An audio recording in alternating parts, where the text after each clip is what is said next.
नमस्कार, मैं हूं प्रखर श्रीवास्तव। हमारे खास कार्यक्रम पूरा सच में आपका स्वागत है। और खबरों की दुनिया में पूरा सच बहुत जरूरी होता है, क्योंकि झूठ से भी खतरनाक होता है अधूरा सच, और इसी तरह खतरनाक होती है अधूरी खबर। इसलिए हर खबर का पूरा सच हम आपको बताएंगे, वो भी तथ्यों, तर्कों और सबूतों के साथ। तो आइए बिना देर किए देखते हैं पूरा सच।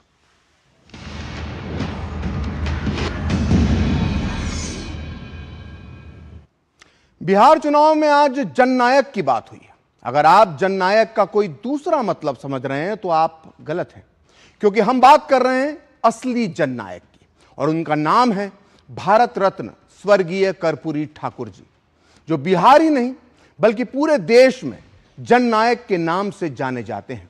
और उन्हें यह जननायक की उपाधि उनकी पार्टी के नेताओं ने नहीं बल्कि आम जनता ने बड़े सम्मान के साथ दी थी। तो इन्हीं जननायक, पिछड़ों के मसीहा कर्पूरी ठाकुर को आज बिहार जाकर पीएम मोदी ने याद किया, जिसके बाद आज दिन भर कर्पूरी ठाकुर को लेकर महागठबंधन और एनडीए में तकरार होती रही। और इसीलिए आज हम आपको पूरा सच में बताएंगे कि आखिर कर्पूरी ठाकुर के सपनों को किसने साकार किया है। साथ ही आज अचानक राहुल गांधी को वो बिहार के वो नेता क्यों याद आ गए, जिन्हें आज से 27 साल पहले सोनिया गांधी के समर्थकों ने सोनिया गांधी के लिए उन्हें पद दिलवाने के लिए बुरी तरह से अपमानित किया था। क्या है ये किस्सा, ये आपको आज हम बताएंगे। साथ ही आपको बताएंगे कि मुस्लिम उप मुख्यमंत्री को लेकर नतीजों के पहले ही क्यों छिड़ गई है जंग, और किसने कहा कि बिहार के 18% मुसलमानों को दरी बिछाने वाला, ये किसने कहा। तो देखते हैं जानने के लिए पूरा सच पूरे विस्तार के साथ।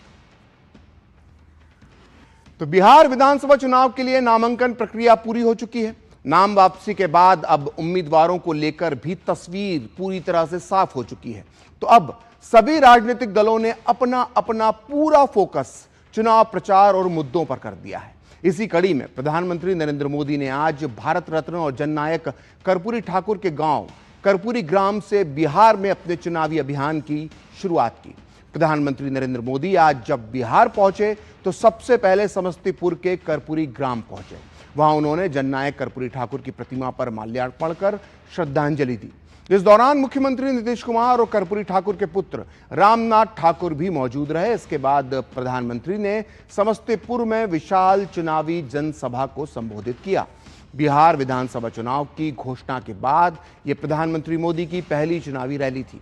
इस दौरान पीएम मोदी ने कहा कि नीतीश कुमार के नेतृत्व में एनडीए जीत के अपने सभी पुराने रिकॉर्ड तोड़ने वाला है। उन्होंने आरजेडी के जंगल राज पर भी जमकर प्रहार किया, और जननायक कर्पूरी ठाकुर का जिक्र करते हुए पीएम मोदी ने आरजेडी और कांग्रेस को आड़े हाथों लिया। पीएम मोदी ने कहा कि इन लोगों को चोरी की ऐसी आदत लगी है कि अब जननायक की उपाधि की चोरी करने में भी जुटे हुए हैं। उन्होंने कांग्रेस और आरजेडी को साफ संदेश दिया कि बिहार के लोग जननायक कर्पूरी बाबू का यह अपमान कभी नहीं बर्दाश्त करेंगे। आजाद भारत के सामाजिक न्याय लाने में, गरीब और वंचितों को नए अवसरों से जोड़ने में भारत रत्न जननायक कर्पूरी ठाकुर जी की भूमिका बहुत बड़ी रही है। वो मां भारती के अनमोल रत्न थे। उन्हें भारत रत्न से सम्मानित करने का सौभाग्य हमारी सरकार को मिला। ये हमारे लिए सम्मान की बात है। हम जननायक कर्पूरी ठाकुर की प्रेरणा से सुशासन को समृद्धि में बदल रहे हैं। लेकिन दूसरी तरफ आरजेडी और कांग्रेस वाले क्या कह रहे हैं और क्या कर रहे हैं? हजारों करोड़ रुपए के घोटालों में ये जमानत पर चल रहे लोग हैं। जमानत पे, और जो जमानत पे है वो चोरी के मामले में जमानत पे है। अब ये चोरी की इनकी आदत ऐसी है कि अब जननायक की उपाधि की चोरी में जुटे हैं। बिहार के लोग जननायक कर्पूरी बाबू का ये अपमान कभी नहीं सहेंगे। तो जब कोई भी जननायक कहता है तो देश के राजनेताओं के बीच एक ही चेहरा उभरता है, भारत रत्न कर्पूरी ठाकुर का। मगर पिछले कुछ सालों से देखा जा रहा है कि कई मौकों पर कांग्रेस के सोशल मीडिया पोस्ट में राहुल गांधी को जननायक बताया जा रहा है। इतना ही नहीं, कई कांग्रेस नेता भी राहुल गांधी को जननायक कहते हैं। यही वजह है कि पीएम मोदी ने साफ किया कि जननायक का खिताब, ये टाइटल, ये सम्मान बिहार और भारत की जनता ने कर्पूरी ठाकुर को दिया है और इस तरह का खिताब खुद से नहीं लिया जाता। राजनीतिक विश्लेषकों का मानना है कि वैसे तो राहुल गांधी को जननायक से विभूषित करने के लिए कोई भी स्वतंत्र है, लेकिन वो कांग्रेस के जननायक हो सकते हैं, देश के आम आवाम के तो बिल्कुल नहीं। आपको बता दें कि पिछड़ी जातियों में जन्म लेने वाले कर्पूरी ठाकुर ने राजनीति को जनसेवा की भावना के साथ जिया था। राजनीति उन्हें विरासत में नहीं मिली थी। कहा जाता है कि उनकी सेवा भावना और तमाम संघर्षों के बाद पिछड़ों की हक की बात करने के चलते ही कर्पूरी ठाकुर को जननायक कहा गया। वहीं राहुल गांधी संघर्षों के बल पर नहीं, लोकतांत्रिक प्रक्रिया के तहत नहीं, विरासत की कड़ी थामे हुए खुद को जननायक कहते हैं। इसलिए तुलना ही बेमानी है। तो पीएम मोदी ने जननायक कर्पूरी ठाकुर को उनके पुश्तैनी गांव पहुंचकर श्रद्धांजलि दी और उनके परिवार से मुलाकात की। लेकिन पीएम मोदी का यह जेस्चर कांग्रेस को रास नहीं आ रहा। इसलिए कांग्रेस ने इतिहास के एक दबे हुए पन्ने को बाहर निकालकर बीजेपी को घेरने की कोशिश की है। कांग्रेस के वरिष्ठ नेता जयराम रमेश ने दावा किया कि 1979 में जनसंघ ने ओबीसी आरक्षण के मुद्दे पर कर्पूरी ठाकुर की सरकार को गिराया था। हम जयराम रमेश के इस दावे का पूरा सच आपको आगे बताएंगे। साथ ही ये भी बताएंगे कि इंदिरा गांधी ने कर्पूरी ठाकुर के ओबीसी आरक्षण देने के फैसले पर क्या कहा था। लेकिन पहले सुनते हैं जयराम रमेश का ये बयान। 1989 अप्रैल के महीने में आरएसएस और जनसंघ दोनों ने मिलकर कर्पूरी ठाकुर जी की जो सरकार थी, राज्य सरकार थी, उसको गिराया। और क्यों गिराया? क्योंकि एक साल पहले जननायक कर्पूरी ठाकुर जी ने आरक्षण की नीति, नई नीति अपनाई थी। 26% आरक्षण ओबीसी को प्रदान करने के लिए उन्होंने एक अधिनियम लाया था। तो सुना आपने जयराम रमेश ने क्या कहा है। उन्होंने कहा है कि जब कर्पूरी ठाकुर ने बिहार में ओबीसी समाज को आरक्षण दिया तो जनसंघ यानी आज की बीजेपी ने उनकी सरकार गिरा दी। लेकिन यह कहने से पहले माननीय जयराम रमेश ने इसी मुद्दे पर पूर्व प्रधानमंत्री इंदिरा गांधी के विचार जानने की जहमत नहीं उठाई। तो आइए इसी बात पर हम थोड़ा सा ज्ञानवर्धन कर देते हैं और पूरा सच जयराम रमेश को बता देते हैं। अपनी टीवी स्क्रीन पर आप बहुत ध्यान से देखिए, आपको हिंदी न्यूज़पेपर की एक कटिंग एक कतरन नजर आ रही होगी, जिसमें हेडलाइन लिखी हुई है कि आरक्षण से किसी को भी कोई लाभ नहीं, डैश इंदिरा गांधी। जी हां, इंदिरा गांधी ने 24 नवंबर 1978 को पटना में यह कहा था कि आरक्षण से किसी को भी कोई लाभ नहीं होगा। अब हम आपको बताते हैं कि आखिर इंदिरा गांधी ने ऐसा क्यों कहा था। दरअसल इंदिरा गांधी के बिहार दौरे से 2 हफ्ते पहले यानी 10 नवंबर 1978 को तत्कालीन मुख्यमंत्री भारत रत्न कर्पूरी ठाकुर ने मुंगेरी लाल कमीशन की सिफारिश के आधार पर बिहार में ओबीसी के लिए 20% आरक्षण का ऐलान किया था। इस कदम से ओबीसी के लिए आरक्षण लागू करने वाला बिहार देश का पहला राज्य बन गया था। और इसी दौर में इंदिरा गांधी बिहार के दौरे पर आई थी। उस समय इंदिरा गांधी विपक्ष में थी और तब इंदिरा गांधी ने पटना में कहा था कि आरक्षण से किसी को भी कोई लाभ नहीं होगा। तो उम्मीद है, पूरी उम्मीद है हमें कि अब जयराम रमेश को यह मालूम पड़ गया होगा कि कर्पूरी ठाकुर ने जब ओबीसी समाज को आरक्षण दिया था तो उसके महज 14 दिन बाद, सिर्फ 14 दिन बाद ही इंदिरा गांधी ने इसका विरोध किया था। इसके अलावा जयराम रमेश ने बयान देने से पहले यह भी पता नहीं किया कि कर्पूरी ठाकुर को दूसरी बार बिहार का मुख्यमंत्री बनाने में सबसे ज्यादा सहयोग किस पार्टी ने किया था। जयराम रमेश ने यह तो कह दिया कि जनसंघ ने कर्पूरी ठाकुर की सरकार गिरा दी थी, लेकिन वो ये बताना भूल गए या शायद जानबूझकर उन्होंने ये नहीं बताया कि इसी जनसंघ ने और इसके नेताओं ने कर्पूरी ठाकुर को मुख्यमंत्री बनाने में बहुत बड़ी भूमिका निभाई थी। तो हुआ यूं था कि जून 1977 में बिहार में विधानसभा चुनाव हुए। इन चुनाव में जनता पार्टी को 324 में से 214 सीटें मिली। उस वक्त जनता पार्टी में 3 गुट थे और तीनों ही गुट के नेता मुख्यमंत्री की कुर्सी पर अपना अपना दावा ठोक रहे थे। जनता पार्टी में शामिल जनसंघ के गुट के कैलाशपति मिश्र, कांग्रेस ओ के गुट से जो आते थे सत्येंद्र नारायण सिन्हा और लोकदल गुट से कर्पूरी ठाकुर दावेदार थे मुख्यमंत्री पद के। और इसी बीच जनसंघ के संस्थापक नेताओं में से एक बहुत बड़े नेता थे नानाजी देशमुख को बिहार में विधायक दल के नेता का चुनाव करने के लिए पटना भेजा गया। नानाजी देशमुख ने सबसे पहले अपनी पार्टी के कैलाशपति मिश्र को यानी जनसंघ के कैलाशपति मिश्र को समझाया बुझाया और उनको नाम वापस लेने के लिए मना लिया। यानी अब मैदान में बचे थे सत्येंद्र नारायण सिन्हा और कर्पूरी ठाकुर। जब विधायक दल का चुनाव हुआ, अपने नेता का चुनाव किया उन्होंने विधायकों ने, तो जनसंघ के कोटे के सभी विधायकों ने कर्पूरी ठाकुर के पक्ष में मतदान किया और इस तरह से उन्हें करीब 2/3 वोट मिले। और नतीजा यह हुआ कि 24 जून 1977 को कर्पूरी ठाकुर पूरे सम्मान के साथ दूसरी बार बिहार के मुख्यमंत्री बन गए। तो ऐसा नहीं है कि चुनाव है इसलिए आज कर्पूरी ठाकुर का नाम याद आ रहा है।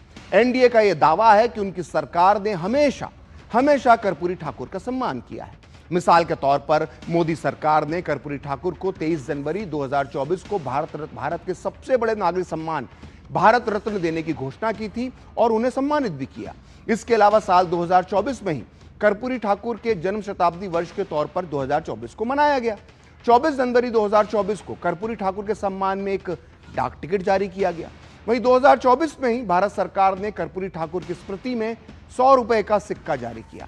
वहीं उनके पुश्तैनी गांव कर्पूरी ग्राम में कई विकास कार्य किए गए हैं। जैसे रेल मंत्रालय ने कर्पूरी ग्राम स्टेशन पर अलग अलग 35 करोड़ रुपए से विकास कार्य करवाए हैं। इतनी परियोजनाएं वहां पे की हैं।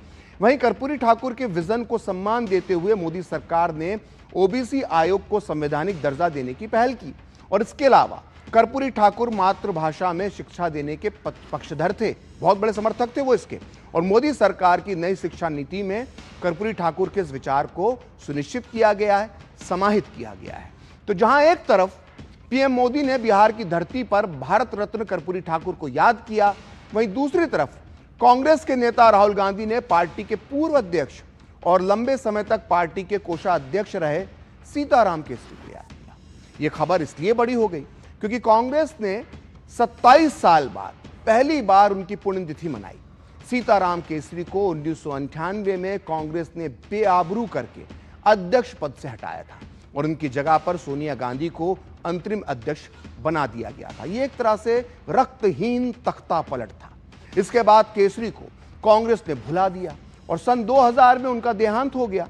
लेकिन इतने सालों में कांग्रेस ने कभी भी उनकी जयंती या पुण्यतिथि पर कोई कार्यक्रम शायद ही आयोजित किया हो।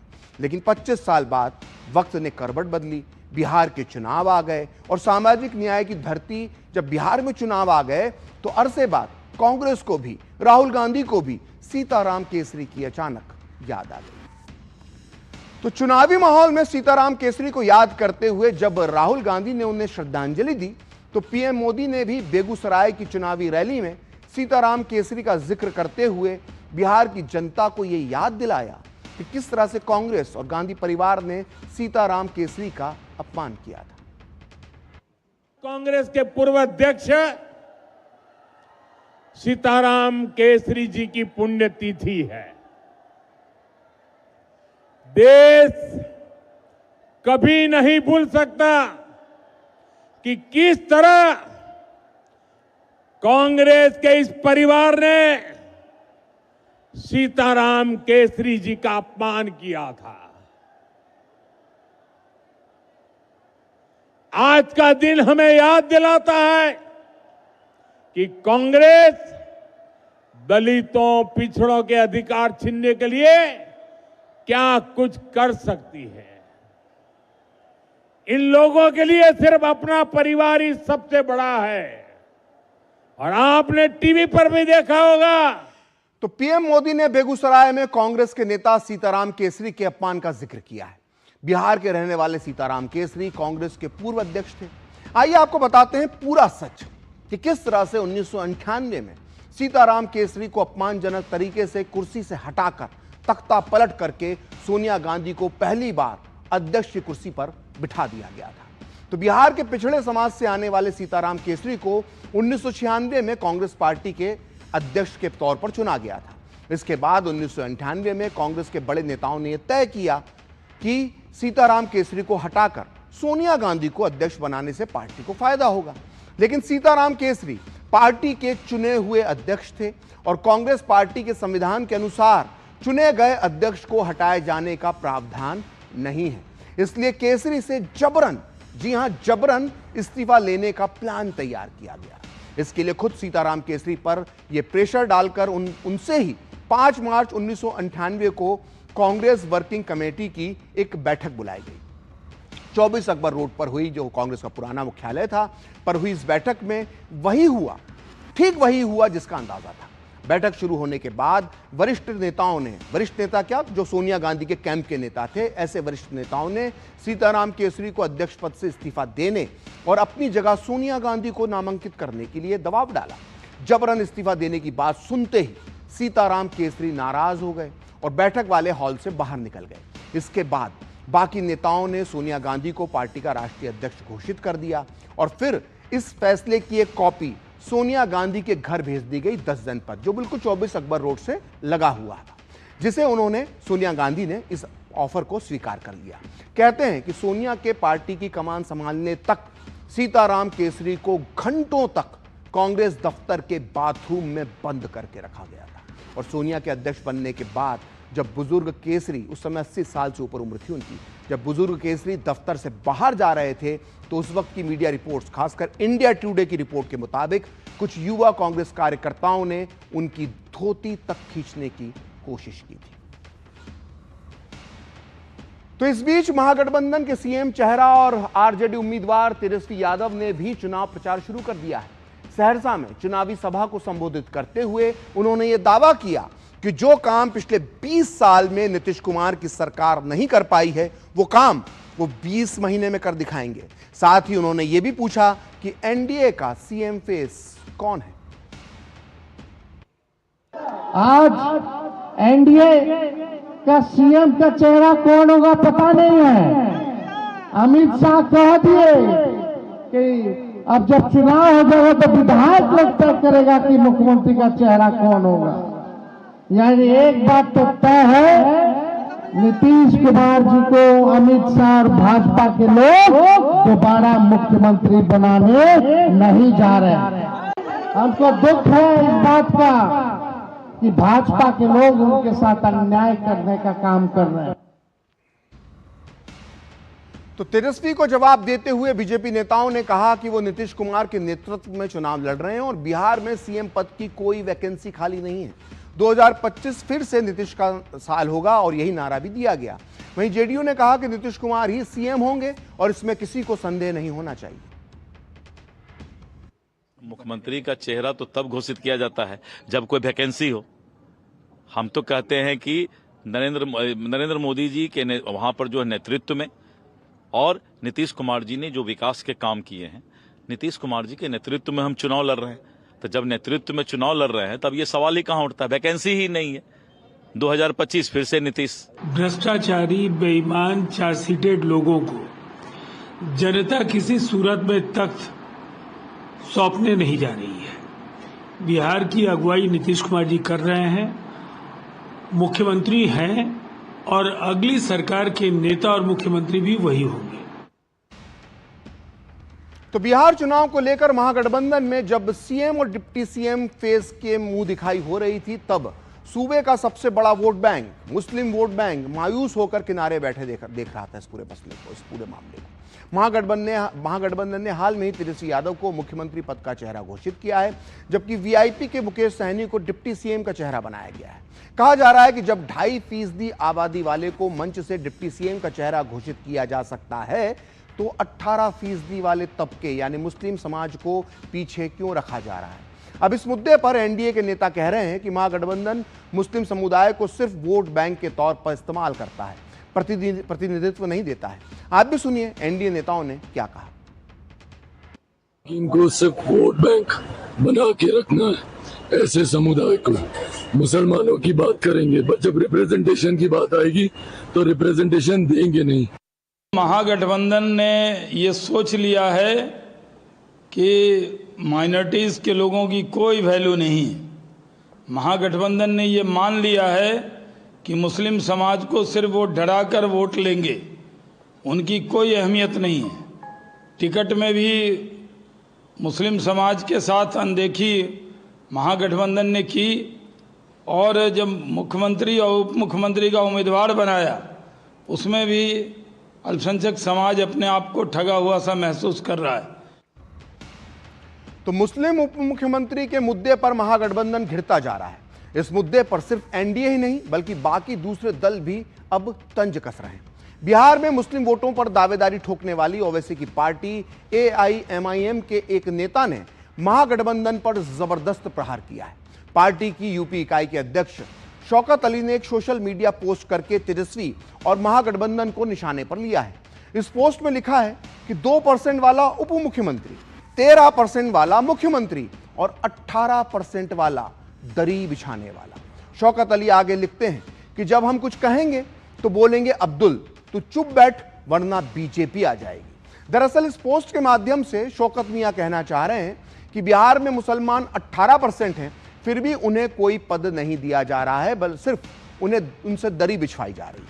शौकत अली ने तो बाकायदा एक एआई जनरेटेड इमेज भी डाली है जिसमें सीएम फेस तेजस्वी यादव और deputy CM face Mukesh Sahani सोफे पर बैठे हुए नजर आ रहे हैं और एक मुस्लिम जैसा दिखने वाला व्यक्ति दरी बिछा रहा है। इसी मुद्दे को एमआईएम के एक और नेता सैयद असीम वकार ने भी उठाया है। आइए सुनते हैं उन्होंने क्या कहा।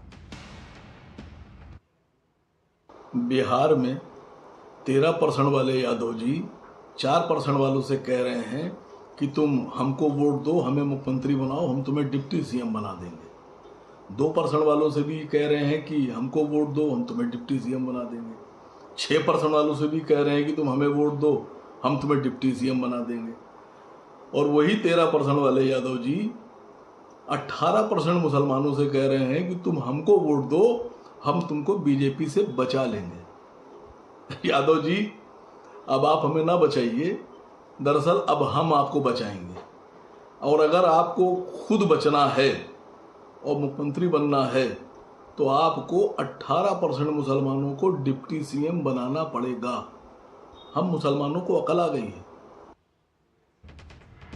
तो असीम वकार का कहना है कि हम मुसलमानों को अकल आ गई है। तो पूरा सच में वक्त है एक ब्रेक का और ब्रेक के बाद बताएंगे लालू यादव पर क्यों बरसे सीएम नीतीश कुमार।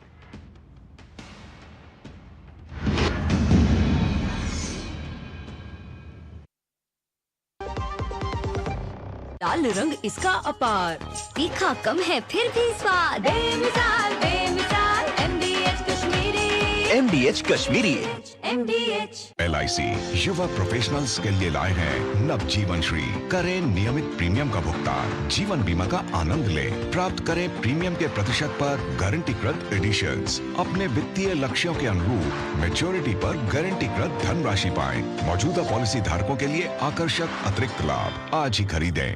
यशस्वी प्रधानमंत्री नरेंद्र मोदी जी के विकसित भारत के विजन को माननीय मुख्यमंत्री योगी आदित्यनाथ जी के साथ 25 करोड़ नागरिकों ने बनाया है समर्थ उत्तर प्रदेश का विजन 2047। विषय विशेषज्ञ, सेवानिवृत्त IAS IPS वैज्ञानिक, कुलपति, प्रोफेसर, चिकित्सक एवं सेक्टोरल स्पेशलिस्ट का पैनल कर रहा है जनपद से ग्राम स्तर तक जन संवाद। तो प्रत्येक नागरिक अपने बहुमूल्य सुझाव देकर बन रहा है यूपी के विकास में भागीदार। मोबाइल से QR कोड स्कैन करें और पोर्टल samarthuttarpradesh.up.gov.in पर लिखकर या बोलकर दर्ज कराएं सुझाव। ये पोर्टल पूरी तरह निशुल्क है और 5 अक्टूबर 2025 तक खुला है। आपके सुझावों से तैयार होगा विकसित यूपी का रोड मैप और मूल्यवान सुझाव देने वाले होंगे सम्मानित। विकसित यूपी के निर्माण में बनिए सहभागी। हम मिलकर बनाएंगे आत्मनिर्भर उत्तर प्रदेश 2047 का समर्थ उत्तर प्रदेश। सस्ते वाले दाल मसाले स्वाद हुआ बेकार, MDH की हल्दी मिर्ची धनिया करे कमाल। ये रंग दे, ये खुशबू दे, ये तीखा, ये कम पड़े, क्या निराला MDH मसाला।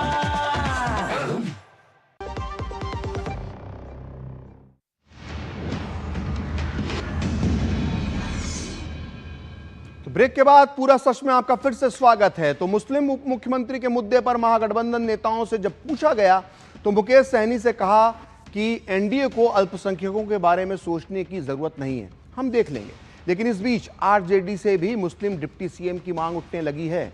आरजेडी नेता महबूब अली कैसर ने साफ साफ कहा कि मुस्लिम डिप्टी सीएम की मांग भी रखी जाएगी। बीजेपी को फिक्र करने की आवश्यकता नहीं है।